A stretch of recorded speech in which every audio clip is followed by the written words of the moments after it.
Dr. Yehuda Schoenfeld is the head of the Department of Medicine at the Tel Aviv University since 1984. Dr. Schoenfeld founded and is heading the Center for Autoimmune Diseases at the largest hospital in Israel, the Sheba Medical Center.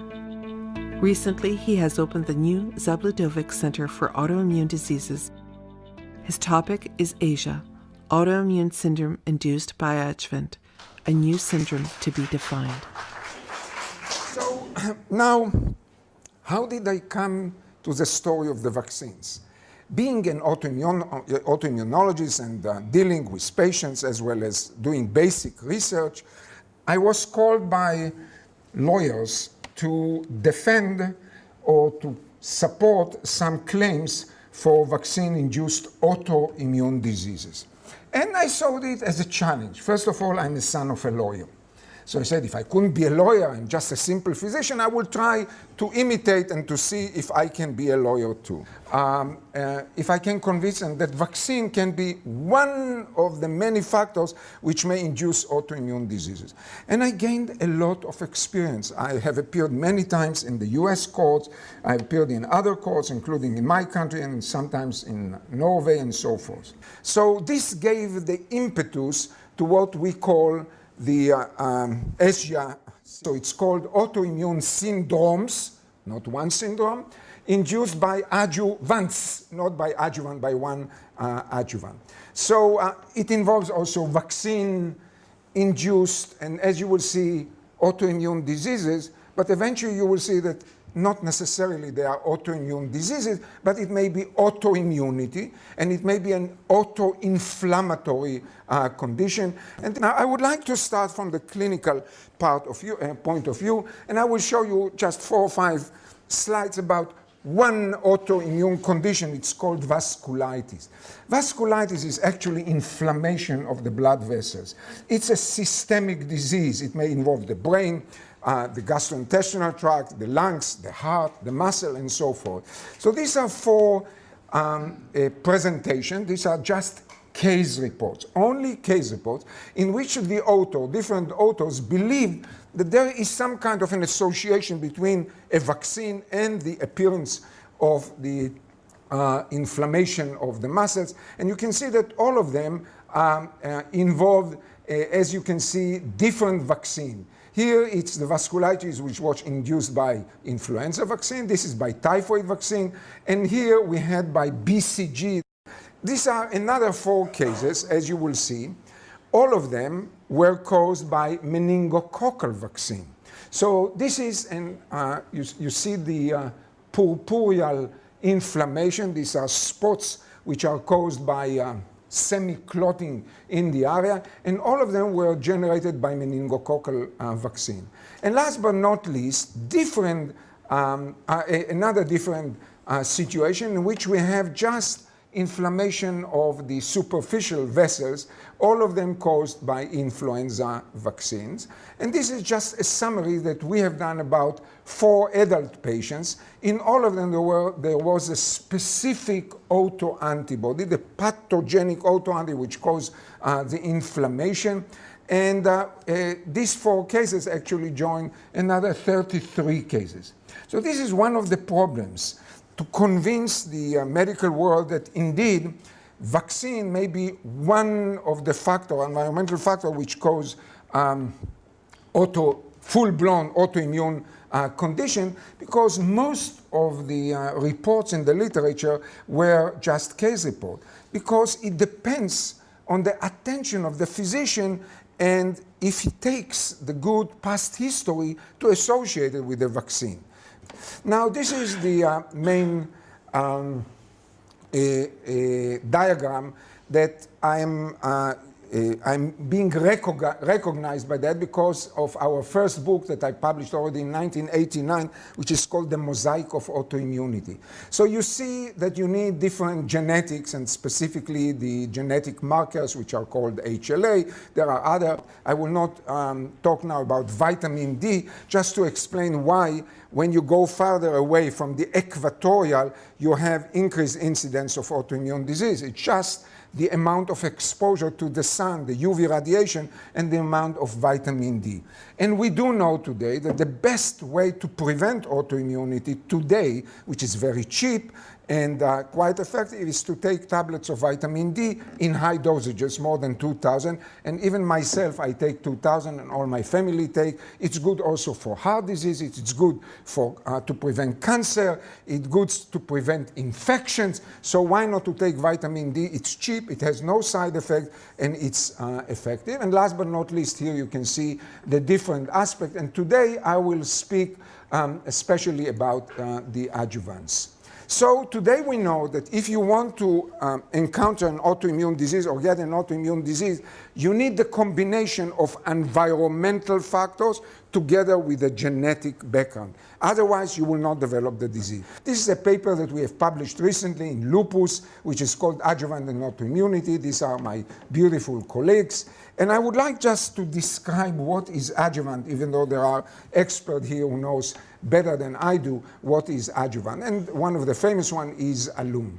So the role of adjuvant is to enhance the immune system to the ingredient which is incorporated in this adjuvant. By the way, the most famous adjuvant in the world is a bacterial construct, which is what is called Freund adjuvant, which comes from Mycobacteria tuberculosis, from the bacteria which cause tuberculosis. So actually what they are supposed to do is to increase the immunogenicity to induce antibodies or to induce the immune system in the cell arm, because we have the humoral arm, the autoantibodies, and the cell arm.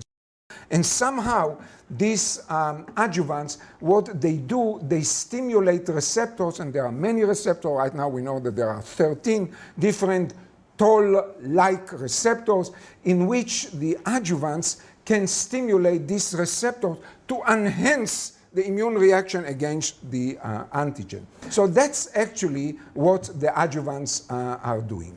Now, interestingly enough, there is a guy, you can see him here finishing the marathon run in New York. He's a very well-established professor, rheumatologist in the USA, and all his career was achieved by publishing what adjuvant how they cause autoimmune diseases. So what he did, he took just different animal species and just vaccinated and immunized them with different adjuvant. So he summarized his work in Cell 2009, but he had many, many papers about it. And what he was able to show that just by injecting this adjuvant, he can induce any autoantibodies that exist in the world, any autoantibodies. There was an historical study which was done by Noel Rose, who is regarded as one of the fathers of autoimmune diseases. When he was young and beautiful, what he did in 1958, he took thyroglobulin. It means he took an autoantigen, a component of our body, and emulsified it in incomplete Freund adjuvant. So it's not the complete adjuvant, it's incomplete Freund adjuvant. And he was able to show that the rabbits that he immunized with the adjuvant, they developed autoantibodies but not disease. But once he added the complete adjuvant, as he did here, the rabbits developed actually the full disease. Can vaccine react as adjuvant and induce autoimmunity? So in any case, what is the evidence that indeed the vaccine can cause rheumatological diseases, because most of the rheumatological diseases are autoimmune diseases like SLE. So the first evidence was in 1948 when a student nurse was given the typhoid and paratyphoid vaccine, and she developed eventually SLE. There were 3 cases very similar to this one. Then there were more wide range of autoimmune phenomena reported in different vaccines, like the appearance of different autoantibodies. And where Hubert, I ask you today why it's only anti-beta 2, but my question was not directed why it's only beta 2, because I believe that if you will examine your children, you will find other autoantibodies. But why the attack is by not beta 2, by anti-beta cells antibodies. So there is some evidence which nobody can oppose it, even among those who do not believe that vaccine can cause autoimmune disease. And this is the report, again, in the unknown journal, New England Journal of Medicine, 1998, when the swine influenza vaccine was given, and there was a significant increase in Guillain-Barré syndrome. I would mention Guillain-Barré syndrome is a neurological condition of paralysis of the legs, or sometimes it goes to the upper part of the body. And there was no question about it. Actually, there was a second paper in New England Journal of Medicine about 10 or 15 years afterward, 10 years afterward, showing that when they changed something in the vaccine, there was less induction of Guillain-Barré syndrome, but still it was higher than in the regular population where you know the prevalence of Guillain-Barré syndrome. Also with the polio vaccine, we know that it induces transverse myelitis. There was no question about it. This was recognized also by the National Academies of the United States and by Institute of Medicine. It is well recognized and quite prevalent that subjects who receive the DTP and the rubella vaccine will develop arthritis. Actually, we know that sometimes patients with rubella, the native rubella, they develop arthritis. So it's not surprising that if you take this virus ingredient, you put it into adjuvant, you will enhance this reaction or maybe even increase the incidence of this arthritis. Now, how do you show causality? You need to go to animal models, and we have heard about it in the morning. There are several classical animal models. First of all, in dogs, then in mice, in rats. And a veterinarian noted that dogs, after being vaccinated, they complained about different complaints, or maybe their owners complained about different complaints. And when he examined 20 dogs that he immunized with different vaccines, he found really a panoply of autoantibodies. One of them, for instance, antilaminin, which is a classical autoantibody in SLE. This is, by the way, my dog who was not vaccinated in this case. But let's go to the salmon study. This was a wonderful study in this farm-grown salmon, which was published in Journal of Immunology, quite a respectful journal.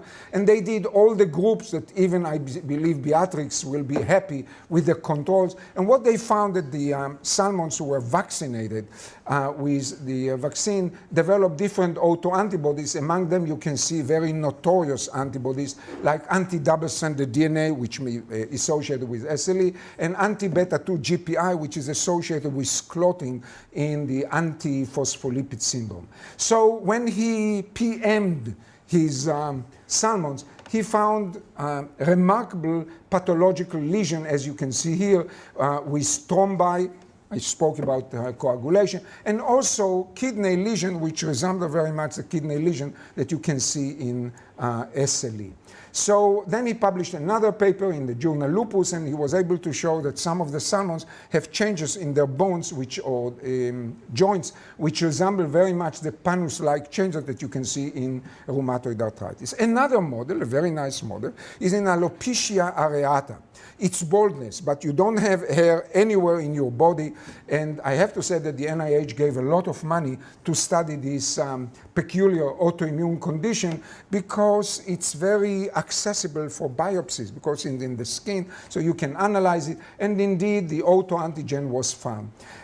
There were many reports to show that the alopecia developed following hepatitis B vaccine. So somebody used a model, an animal model for alopecia, a natural, spontaneous model which developed the alopecia areata and vaccinated the rats. And as you can see, the rats who were vaccinated with hepatitis B developed the alopecia earlier than the placebo group. By the way, we are doing very similar huge study in our laboratory in which we take lupus mice and we vaccinate them just to see if the kidney lesion and the other lesions just appear earlier than the non-vaccinated. Now, the second point that I wanted to talk about is the temporal association. As I mentioned, and here I had a lot of criticism about what Dr. Pawelski said, in regular immune system, we have the primary response, we have the secondary response, and this is the basis for the vaccine, that the secondary response is much more stronger, and this protects you. And this is the idea idea behind the vaccine. Nobody mentioned it here.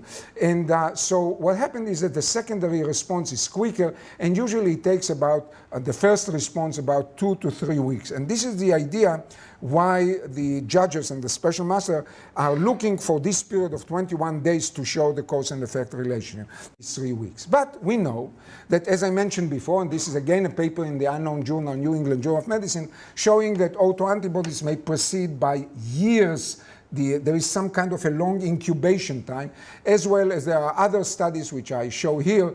For instance, when you follow patients who were vaccinated for flu and you measure autoantibodies, some of them appear only after 6 months. So there is some kind of an incubation period of the vaccine in which they induce the autoantibody. These are studies that when hepatitis B vaccine were shown to associate with multiple sclerosis, they were criticized very much. But if you follow these patients after 3 years, a paper that was published in Neurology, you can see that after 3 years there was a close association between those who developed the hepatitis, developed multiple sclerosis, and those who received the hepatitis B virus. The same story appeared also with the papilloma virus vaccine. We have talked about it too much today, and you can see in the paper recently in JAMA in 2009 they showed that only after 2.5 years of follow-up the patient developed, and I want to draw your attention to Guillain-Barré syndrome,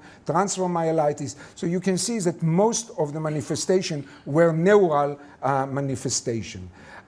So I will skip this and I will skip this, and let's go to the possible mechanism. What are the mechanisms by which vaccine can induce autoimmunity? There are different aspects of the vaccine, and somebody already talked about it. We have the antigens of the bacteria, of the viruses, mimicking the regular virus, and by that also mimicking some of the ingredients of our body constituents. But there are also the preservatives, and we have also the adjuvant. And as I mentioned, there are many mechanisms by which adjuvant increase the immune reactivity. So I went to my colleagues in my laboratory and I asked them, listen, go to the literature, screen the literature, and find which vaccine was never ever reported to associate with any autoimmune effect or autoinflammatory. And they came with one vaccine, and it's Pneumovax. And Pneumovax is the only vaccine which does not contain adjuvant. Isn't it interesting?